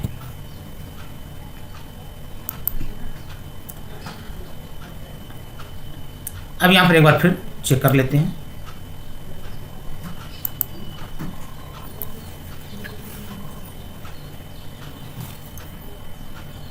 ये अब इसे आप चेक करें, 10 इंटू 50 500, 6 इंटू 50 300, 8 इंटू 34 272, और 9 इंटू 80 720, 12 इंटू 25 300, और इन सबों का टोटल सम 2092। अब इसको मैं ये चाहता हूँ कि इसके ठीक सामने में आ जाए ताकि दिखने में अच्छा लगे। इसको थोड़ा सा आप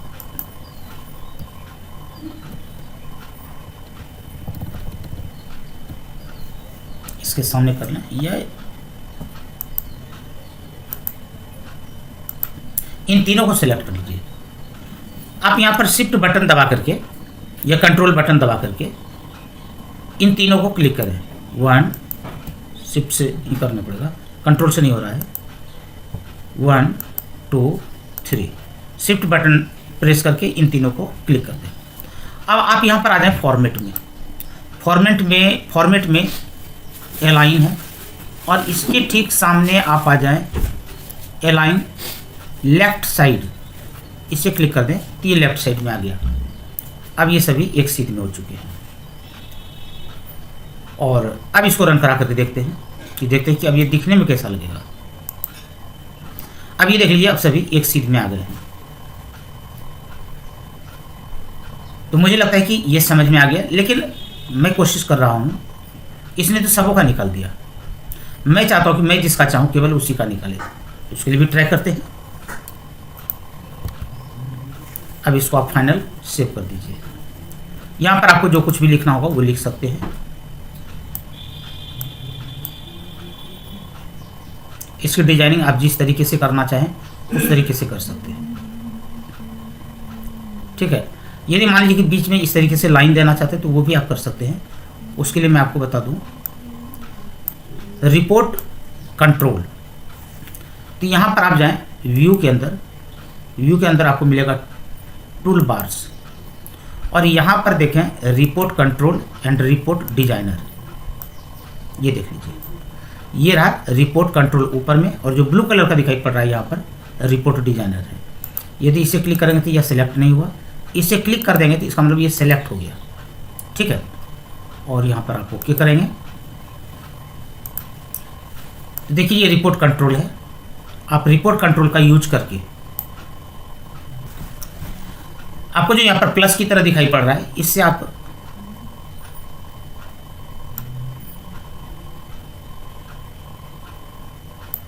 ऐसे लाइनिंग करेंगे, और थोड़ा सा इसको मैं और सेट कर लेता हूं।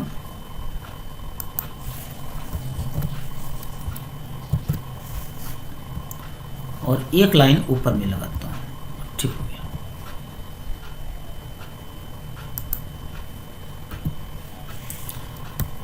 और इसे आप कॉपी कर लें, पेस्ट करें,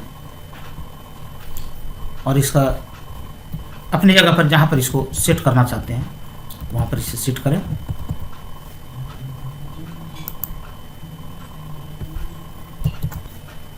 अब देखते हैं, ये अब आपको इस तरीके से दिखाई पड़ेगा, तो आप अपने हिसाब से इसको सेटिंग कर सकते हैं। अब आगे इसे मैं सेव कर रहा हूं, यस। अब मैं फॉर्म खोल रहा हूं,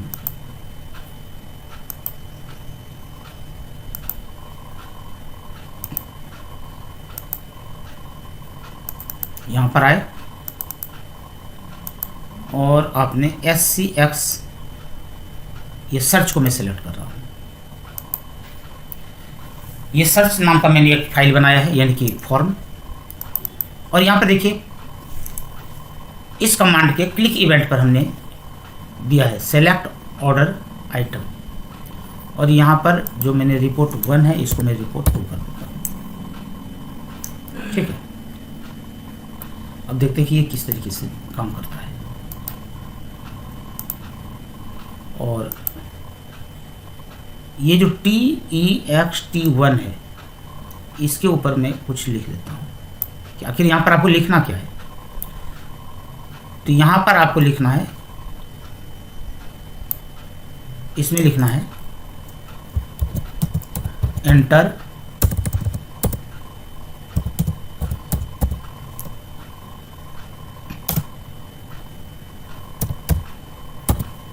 कस्टमर आईडी, और मैंने यहां पर ऑटो साइज को ट्रू कर दिया।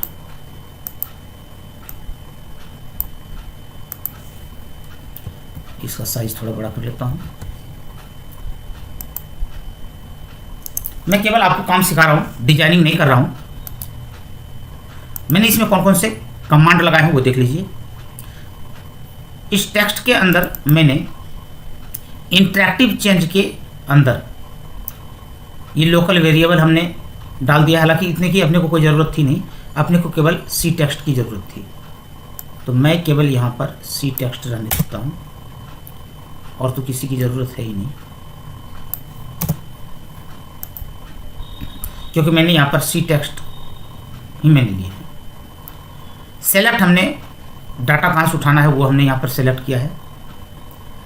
सी टेक्स्ट का को हमने वेरिएबल लिया है, तो इसका मतलब TXT1 के अंदर जो भी वैल्यू है वो माने। और फिर मैंने यहाँ पर लिखा है this form dot set filter, और ये जो वेरिएबल है। अब ये सेट फिल्टर कहाँ से आया तो वो मैं आपको दिखाता हूँ। सेट फिल्टर एक मेथड है, सेट फिल्टर एक मेथड है जो कि हम और आप जो भी प्रोग्रामिंग करते हैं वो अपने हिसाब से बनाते हैं। इस फॉर्म के ऊपर आपने डबल क्लिक किया, ऐसे नहीं समझ में आएगा। यहाँ पर चलिए, ये फॉर्म देख रहे हैं, फॉर्म को क्लिक करें। यहाँ पर देखिए न्यू प्रॉपर्टी है और न्यू मेथड है। हम अपने आवश्यकता के अनुसार नई प्रॉपर्टी डेवलप करते हैं और न्यू मेथड तैयार करते हैं। तो मैं बता दूं, जो मैंने यहाँ पर न्यू मेथड लिखे हैं, एक बना करके बता देता हूँ। न्यू मेथड को आपने क्लिक किया और यहाँ पर आपको मेथड का नाम देना होता है। मान लीजिए मैंने यहाँ पर दिया सेट फिल्टर 1 दे दिया, और इसको आप अभी देख लीजिए। एक चीज़ यहाँ पर सेव करने से पहले मैं आपको इसमें एक चीज़ बताता हूँ, इसको मैं क्लोज कर रहा हूँ, तब आप सही अच्छे तरीके से समझ पाएंगे। इसको मैं थोड़ा बड़ा भी कर देता हूँ। मेरा वीडियो थोड़ा लंबा जरूर होता है,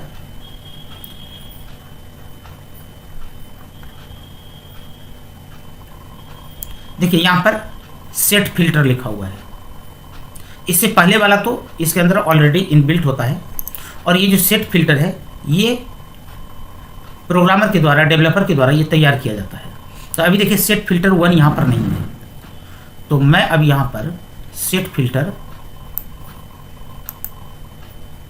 न्यू मेथड में मैं गया और यहाँ पर मैंने लिखा सेट फिल्टर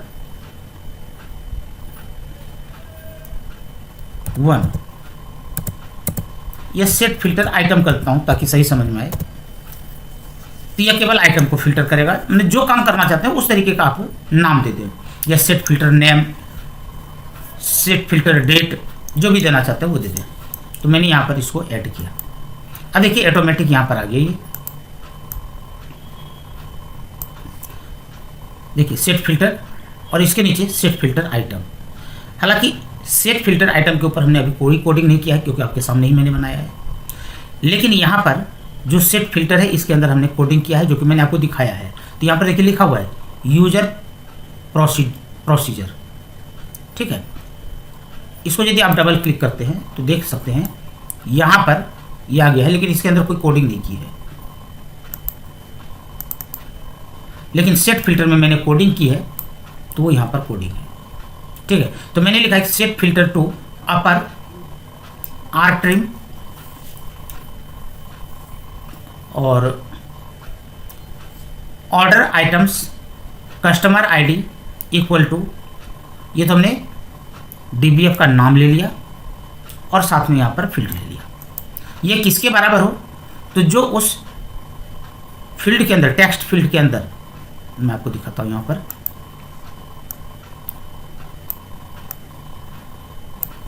यहाँ पर इसका नाम क्या है TEXT1। तो मैंने लिखा दिस फॉर्म, यानी कि इस फॉर्म के ऊपर जो यह TEXT1 नाम का लोकेशन है, इसका जो वैल्यू है किसके बराबर हो, इसके बराबर हो, ठीक है। तो उसको केवल फिल्टर करे, उसको फिल्टर करके हमें दिखाए, ठीक है। अब चेक करते हैं, इसको रन कराते हैं। अभी देखिए यहाँ पर इसने फिल्टर नहीं किया है। अभी यहाँ पर MKS PKS, इसको मैं थोड़ा और बड़ा कर देता हूँ, ठीक है। फिर MKS आ गया, अभी रैंडमली है। फिर NKS आ गया, इस तरीके से। मैं चाहता हूँ, ढूंढना चाहता हूँ कि PKS ने, तो P आपने लिखा, तो P से शुरू होने वाले जितने भी कस्टमर आईडी हैं वो सब आपको दिखा दिया। यदि आप यहाँ पर M लिखते हैं तो M से रिलेटेड सारे कस्टमर इसने दिखा दिए। यदि आपने N लिखा तो N से रिलेटेड सारे कस्टमर दिखाए। या आपने G लिखा, G से कोई नहीं है, J लिखे, J से कोई नहीं है, L लिखे, L से एक कस्टमर है, ठीक है। तो मैं यहाँ पर M लिखता हूँ। अब यहाँ पर मैं प्रिंट बटन को क्लिक कर रहा हूँ, तो देखते हैं कि यहाँ पर क्या दिखा रहा है। इसने पूरा दिखा दिया। मैं ये चाहता हूँ कि केवल यदि M लिखा है तो MKS वाले को ही दिखाए, केवल यह MKS वाले को ही दिखाए। जैसे मैं आपको दिखाता हूँ एक दूसरा जो मैंने बनाया है।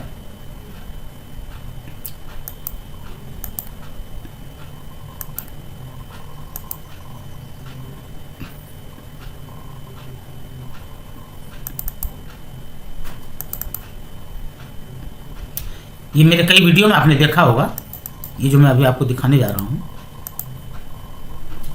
जैसे मैंने यहाँ से क्लास सेलेक्ट किया, यहाँ से मैंने सेशन सेलेक्ट किया और यहाँ पर हमने 12 लिखा। देखिए यहाँ पर आप इसमें देखे होंगे कि चेंज हुआ है, ध्यान से देखेंगे। मान लीजिए मैंने 11 लिखा तो फिर ये चेंज हो गया।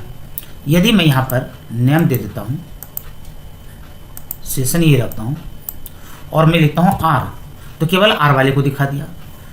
फिर मैंने लिखा O, तो RO से केवल एक यही नाम है, ठीक है।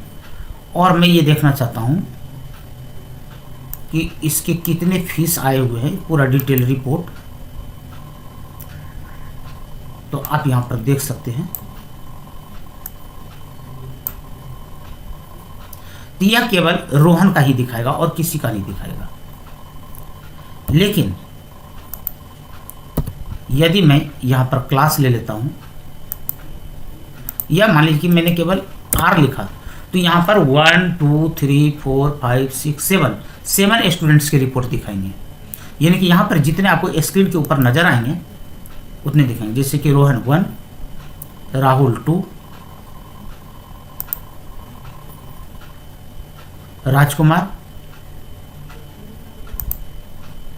एक एक करके देखना है। राहुल, रोहन 2 गए, राजकुमार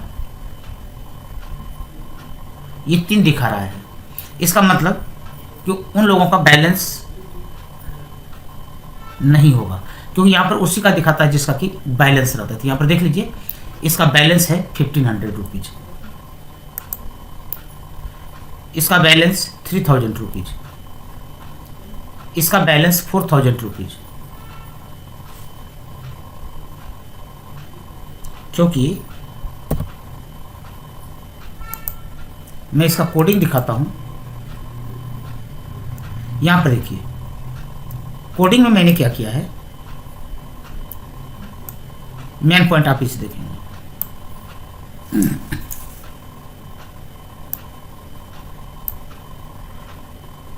यहां पर देखिए रिपोर्ट फ्रॉम, फिर मैंने पाथ दिया टू प्रिंट प्रीव्यू। यदि हम इतना ही छोड़ देते, यदि हम फॉर नहीं लगाते, क्योंकि यहाँ तो for student fee balance greater than 0, ये तो अभी तक उसी को दिखा रहा था जिसका कि बैलेंस कुछ था, 0 से ज़्यादा था। अब मैंने यहाँ पर ब्लॉक कर दिया, तो अब देख लीजिए, अब ये सबों का दिखाएगा।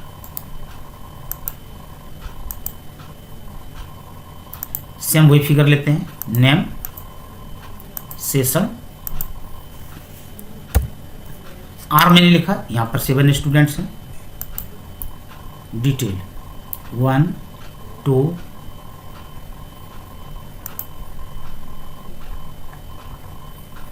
3 राहुल, ऋतिक,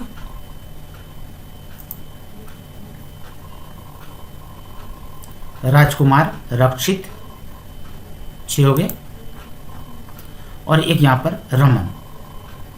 तो अब देखिए इसकी यदि कोई बैलेंस नहीं थे तब भी इसने यहाँ पर रिपोर्ट दिखा दिया। तो मुझे लगता है कि ये आपके समझ में आ गया होगा।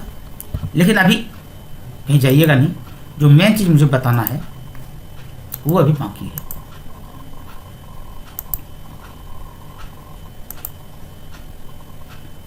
वीडियो मेरा लंबा होता है,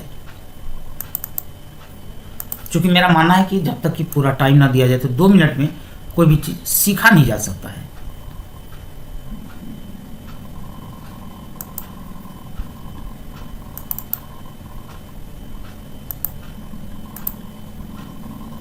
अब मैं यहाँ पर राइट क्लिक कर रहा हूँ और डाटा एनवायरनमेंट में जा रहा हूँ। तो यहाँ पर देखिए विजार्ड में क्या होता है कि ये ऑलरेडी लिंकिंग हो जाता है, देख रहे हैं, विजार्ड में ये ऑलरेडी लिंकिंग हो जाता है। एक बार मैं कोशिश करता हूँ कि इसको हटा दूँ, ठीक है, थैंक यू। तो मुझे लगता है कि यदि ये आपकी समझ में आ गया होगा तो अगले वीडियो को देखेंगे। नमस्कार, आप अपना लैपटॉप खोल लें जितेंद्र जी, और ये देखिए मैं अपना जो यहाँ पर बनाया है वो पहले मैं आपको दिखाना चाह रहा हूँ, शायद इससे आपको कुछ फ़ायदा हो जाए। ये मैंने एक इंस्टीट्यूट से रिलेटेड बनाया है, मान लीजिए कि मुझे एक न्यू एडमिशन करना है। यहाँ पर न्यू क्रिएट में गया और न्यू एडमिशन में, और यहाँ पर ये नया स्क्रीन आया। यहाँ पर देख सकते हैं, आप केवल इस कर्सर के ऊपर ध्यान दीजिएगा जहाँ पर कि मेरे माउस का कर्सर जा रहा है। अभी ये बिल्कुल ब्लैंक है। सबसे पहले मैं क्लास यहाँ से सिलेक्ट करूँगा। मान लीजिए कि मैंने 12th क्लास सेलेक्ट किया। देखिए यहाँ पर क्लास 12th आ गया। यहाँ पर मैंने सेशन सेलेक्ट किया। यहाँ पर देखिए सेशन आ गया, यहाँ पर सेशन, और साथ में ही यहाँ पर स्टूडेंट्स का आईडी जनरेट हो गया, और यहाँ पर देखिए रोल नंबर जनरेट हो गया। ये रोल नंबर हमें एंटर नहीं करना पड़ा। दोबारा मैं आपको बता रहा हूँ।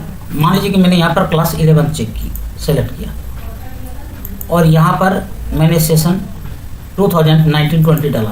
देखिए यहाँ पर रोल नंबर 16 अपने आप आ गया। इसका मतलब कि 15 स्टूडेंट्स हमारे पास पहले से इनरोल्ड थे, और अब ये जो एंट्री मैं कर रहा हूँ यह 16 नंबर का कर रहा हूँ, और फिर यहाँ पर ऑटोमेटिक चेंज हो गया है और इसका आईडी जनरेट हो गया है। आप यहाँ पर देख सकते हैं,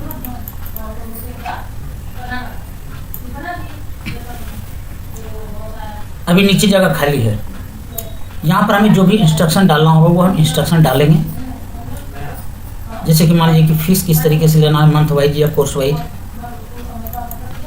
स्टूडेंट का नाम क्या है वो आपने नाम डाल दिया।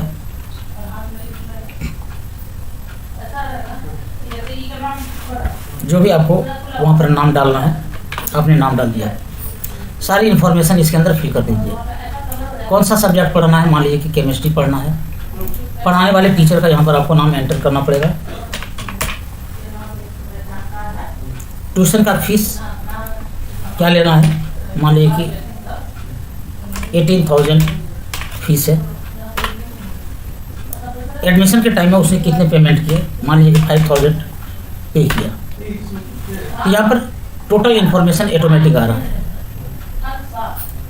फिर किस डेट को एडमिशन आपने किया है, मान लीजिए मैं आज का ही डेट ले लेता हूँ।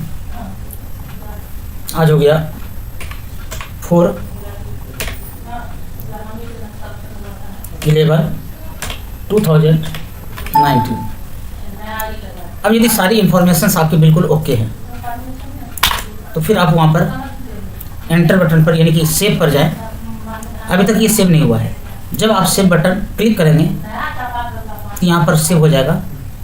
यहाँ पर देखिए मैसेज आ गया कॉर्नर में, और यहाँ पर देखिए ये आ गया। अब ये रिकॉर्ड में सेव हो चुका है। अब ये काम मैंने कैसे किया यहीं पर देख लीजिए। ये यहाँ पर जो सेकंड नंबर आप देख रहे हैं, सेलेक्ट सेशन, ये सेलेक्ट सेशन के क्लिक इवेंट पर ये सारे कोड मैंने लिख रखे हैं। मैं धीरे धीरे स्क्रॉल कर रहा हूँ,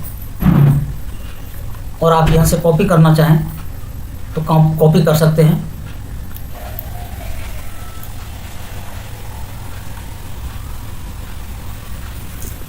ये जो आप देख रहे हैं यहाँ से लेकर के यहाँ तक ये पूरी एक लाइन में है। जब आप वहाँ पर कोड लिखेंगे तो ये पूरी लाइन, ये दो जो लाइन आपको नज़र आ रहा है, इसे आप एक ही लाइन में लिखेंगे। उसके नीचे फिर ये लिखेंगे।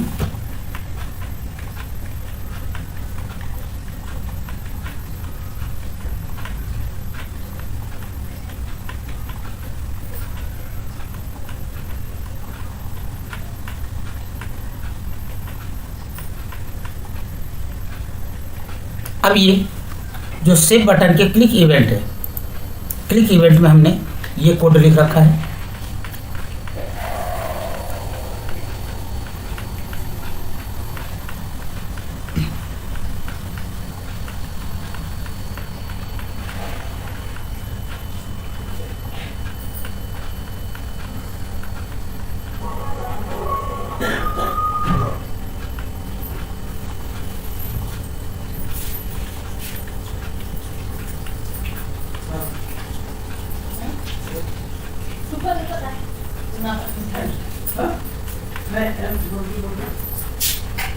Kenapa?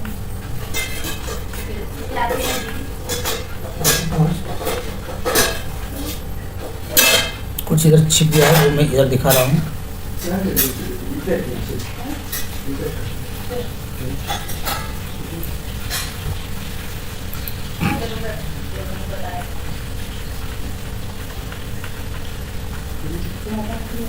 ये अलग अलग मंथ में किस मंथ में क्या डिपॉजिट करना है वो अलग अलग मंथ के लिए है। जैसे ये 6 मंथ के लिए है, ये 7th मंथ में यही चीज़ रिपीट होता रहेगा। आप अलग अलग मंथ में कॉपी करेंगे, देख सकते हैं। Replace students fee June with etcetera जो कुछ भी है।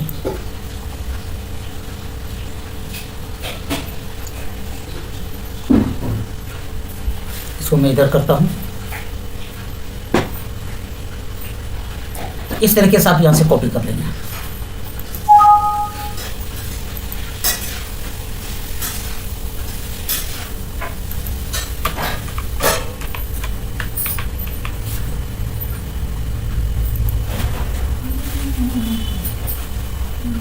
अब जब न्यू एडमिशन करना हो फिर आप न्यू को क्लिक करेंगे, फिर ये दोबारा ओपन हो जाएगा। यदि आपका काम पूरा हो गया तो आप यहाँ से एग्जिट कर सकते हैं। इस तरीके से मैंने ये प्रोग्राम बनाया है। अब देखिए कि जो आपने अभी सेव किया था वो रिकॉर्ड यहाँ पर आया या नहीं आया। मैंने नेम सेलेक्ट किया। अब जिस तरीके से भी सर्च करना चाहिए, ये सर्च का सिस्टम है, तो मैं नेम वाइज कर रहा हूँ। सेशन सेलेक्ट किया और वहाँ पर नाम मैंने एन लिखा था, तो एन से बहुत सारे हैं। तो ये देखिए एन 18,000 सबसे लास्ट एंट्री हमारा। मैंने कहा था कि 11th क्लास का 16th नंबर स्टूडेंट है, 2019-20 का है। तो इसने ये स्टूडेंट आईडी अपने आप जनरेट किया है और यहाँ पर सेव किया है। फी 18,000 था, डिपॉजिट इसने 5,000 किया। बैलेंस यहाँ पर ऑटोमेटिक दिखा रहा है, ये हमने एंट्री नहीं किया था। 30,000 रेड कलर से शो कर रहा है, यानी कि ये इतना बाकी बकाया है। अब किस मंथ में इसने डिपॉजिट किया था? ये नवंबर में डिपॉजिट किया है। ये नवंबर मंथ में शो कर रहा है। किस डेट को इसने डिपॉजिट किया था? 4 नवंबर 2019। ये कैम फी का मतलब कि इसको केमिस्ट्री पढ़ना है और केमिस्ट्री का फी 18,000 है और कोई सब्जेक्ट में इसने एडमिशन नहीं लिया है। यहीं पर आप यदि इसका फ़ोटो ऐड करना चाहते हैं तो जो ये है यहाँ पर जाएं और इमेज इंसर्ट, और फिर आपको यहाँ पर जाना होगा पावर पॉइंट में पेंट ब्रश में, सॉरी पेंट ब्रश, ये है पेंट ब्रश पिक्चर। यहाँ पर ओके करेंगे। अब आपने ये कहाँ पर रख रखा है? Paste from. आपने जहाँ भी फोटो रखे होंगे वहाँ से आपको ये पिक्चर उठाना होगा। मान लीजिए कि पिक्चर हमारा यहाँ पर है थोड़ी देर के लिए। इसको पहले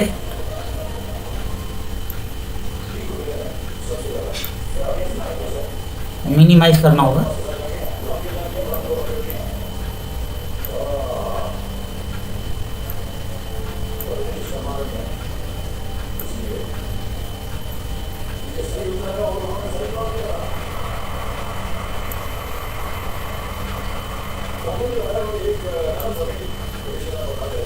यहाँ पर आप 10 कर दें।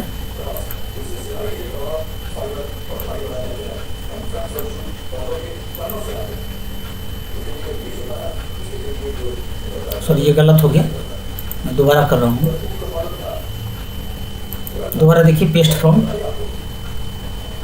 और मैं यहाँ पर जो फोटो रख रखा हूँ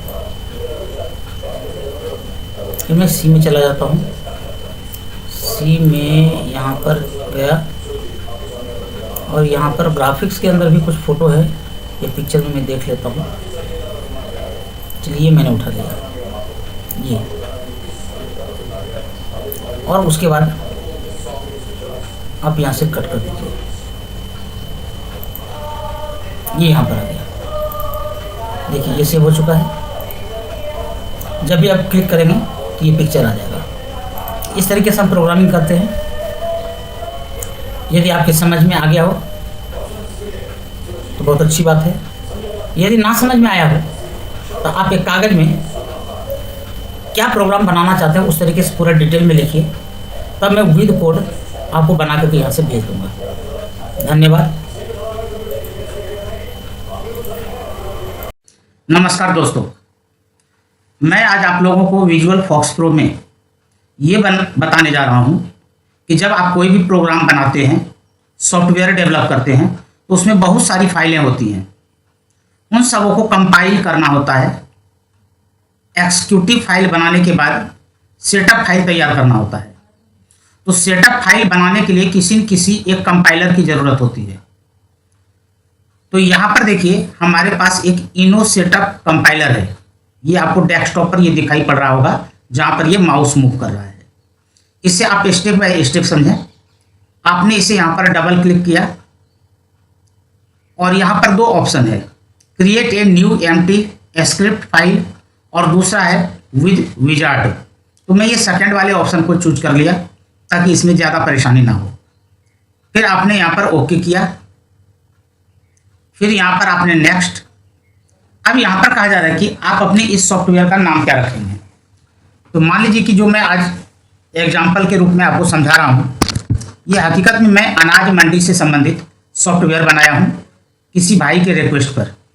यदि किन्हीं को ज़रूरत हो, कुछ लोग ऐसे होते हैं जिनके पास पुराने विजुअल फॉक्स प्रो में या फॉक्स प्रो में बना हुआ सॉफ्टवेयर होता है और विंडो 10 में रन नहीं करता है, तो वो अपग्रेड कराने के लिए मेरे से कांटेक्ट करते हैं। यदि आपके भी कुछ ऐसे हों तो आप मेरे से कांटेक्ट कर सकते हैं, जिससे कि मैं आपको अपग्रेड करके आपको दे सकता हूं। तो चलिए यहाँ पर मैंने नाम लिखा अनाज मंडी।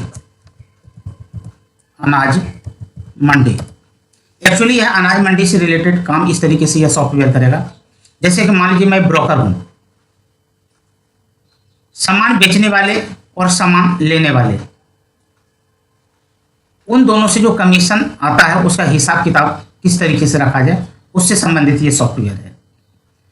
ये कौन सा वर्जन है, आप वर्जन का नाम दे सकते हैं, फर्स्ट वर्जन, सेकंड वर्जन।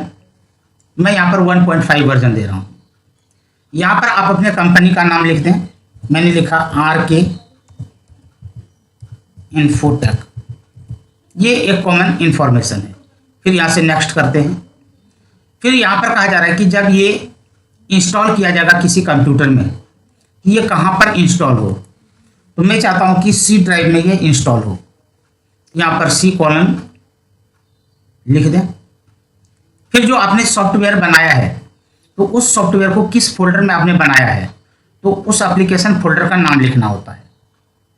तो मैंने ब्रोकर नाम से फोल्डर बनाया है, तो मैं यहाँ पर ब्रोकर लिख रहा हूँ। हो सकता है कि आपको दिखने में थोड़ी परेशानी हो, क्योंकि स्क्रीन रिकॉर्ड कर रहा हूँ, इसलिए मैं बोल रहा हूँ, आप मेरी आवाज़ को सुन करके समझने की कोशिश करेंगे। फिर आपने यहाँ से नेक्स्ट किया। अब यहाँ पर कहा जा रहा है कि आपने अपने सॉफ्टवेयर का जो एक्जीक्यूटिव फाइल यानी कि exe फाइल तैयार किया है, उसका लिंक दीजिए। आप यहाँ पर ब्राउज में जाएंगे। ब्राउज में जाने के बाद आप इसका पाथ देंगे। मैंने ये सॉफ्टवेयर C ड्राइव में बना करके रखा है, तो मैं C ड्राइव में जाकर के इसका पाथ दूंगा। C ड्राइव में ब्रोकर नाम का फोल्डर है, तो मैं यहाँ पर ये देख लीजिए कि ये C ड्राइव है। C ड्राइव के पास गया और यहाँ पर आप देख सकते हैं ब्रोकर नाम का एक पहले भी मैंने अनाज मंडी बनाया था, वो किसी और भाई के लिए मैंने बनाया था, उसमें कुछ और अलग फैसिलिटी थी। और ये जो दूसरा मैं बना रहा हूँ, इसमें एक अलग टाइप का फैसिलिटी दिया गया है, क्योंकि हर एक भाई का रिक्वायरमेंट अपना अलग अलग होता है। तो इसलिए मैंने यहाँ पर इसका नाम बदल दिया, ब्रोकर कर दिया। अब ब्रोकर में मैंने एक्जीक्यूटिव फाइल नहीं बनाया है, मैंने ऐप बनाया है। ये ब्रोकर एक जगह देखिए, यहाँ पर ब्रोकर है और एक जगह ब्रोकर ऐप है। तो वास्तव में ब्रोकर ऐप हमारा ये वाला है, ऊपर वाला है, जिसमें कि केवल ब्रोकर लिखा हुआ है। तो मैंने इसे सेलेक्ट किया, ओपन किया। अब फिर यहाँ पर नीचे आ जाइए, यहाँ पर ऐड फाइल्स लिखा हुआ है और ऐड फोल्डर, तो मैं फोल्डर ही ऐड कर देता हूँ, क्योंकि यदि मैं किसी से पैसे लेता हूँ तो विद कोडिंग मैं उनको दे देता हूँ, इसलिए मैं पूरा फोल्डर ही कॉपी कर रहा हूँ। तो सी ड्राइव में ब्रोकर नाम का फोल्डर है और उसके अंदर सारे फाइल्स पड़े हुए हैं। फिर आपने नेक्स्ट किया। अब यहां पर सबों को आप सेलेक्ट कर लीजिए और ऊपर में फिर कहा जा रहा है कि फोल्डर का नाम, यहां पर फोल्डर का नाम ब्रोकर। फिर आपने नेक्स्ट किया। लाइसेंस फाइल कुछ भी नहीं है। यदि आप ये चाहते हैं कि इंस्टॉल करने से पहले कोई इंफॉर्मेशन हो तो वो भी नहीं है। हाँ, इंस्टॉल करने के बाद कस्टमर को मैं ये चाहता हूँ ये पता लग जाए कि इस सॉफ्टवेयर के अंदर कैसे क्या करना है, तो उसके लिए मैंने एक फाइल बना रखा है सॉफ्टवेयर के नाम से। ये टेक्स्ट फाइल है, इसमें सारी इंफॉर्मेशन हैं। आप टेक्स्ट फाइल को खोल करके पढ़ सकते हैं, आप बाद में भी पढ़ सकते हैं। याद रहे इसका पाथ। सी ड्राइव के अंदर प्रोग्राम नाम का एक फोल्डर है, ये ब्रोकर नाम का फोल्डर है। ब्रोकर के अंदर प्रॉक्स नाम का एक और फोल्डर है, उसके अंदर सॉफ्टवेयर टेक्स्ट फाइल है। पाथ दिया, नेक्स्ट किए। यहाँ पर लैंग्वेज सेलेक्ट किया हुआ है इंग्लिश ही मैं रहने देता हूँ, नेक्स्ट। अब यहाँ पर कहा जा रहा है कि ये जो सेटअप फाइल अभी तैयार होगा ये आप कहाँ पर स्टोर करना चाहते हैं, इसके लिए पाथ दे दीजिए। इससे मैं ब्रोकर के अंदर सेटअप फाइल नाम का मैंने फोल्डर बना रखा है, मैं चाहता हूँ कि ये यहाँ पर सेव हो जाए। अब इस सेटअप का नाम मैं देता हूँ सेटअप अनाज मंडी। उसके बाद यदि आप कोई आइकन लगाना चाहें तो वो आइकन लगा सकते हैं, कोई पासवर्ड लगाना चाहे पासवर्ड लगा सकते हैं। मुझे पैसे मिल रहे हैं इसलिए मुझे अलग से पासवर्ड लगाने की कोई जरूरत नहीं है।